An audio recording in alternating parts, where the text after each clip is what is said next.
So the first block that I want to go through is actually the math block. So to access this, just go / math will get you there.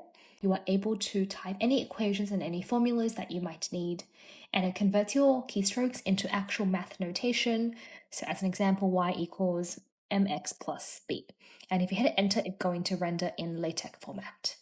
Another example, let's do the square root. If you go sqrt, it'll automatically show as the square root of 16 equals 4. Simple. This is honestly so much more intuitive than doing the same thing in LaTeX, which would just take forever.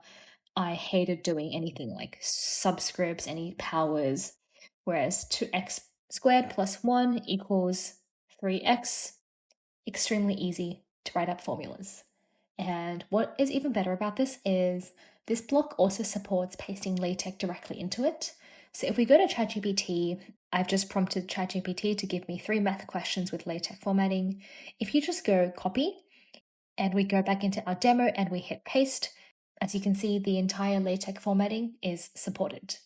And if you wanted to know any more context about the different shortcuts and functions available, they have an entire learn section for the math block, and it kind of tells you every keyword that you might ever need to use.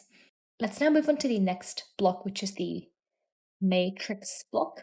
Let's just scroll down a bit. This is accessed via matrix, which essentially just allows you to create and manipulate matrices of any dimensions within your documents, so you can easily create your matrices. And you can also hover over to see the different commands that you want to do. You can add math, add another matrix. You can multiply with another matrix. If we wanted to do matrix multiplication, here we go. Essentially allows you to build out complex matrix expressions directly in the editor.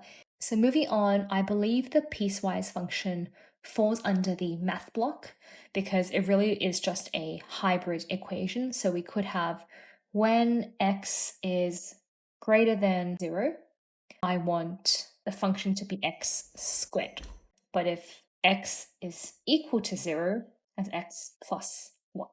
So that is how you would build out a piecewise function directly within Stempad.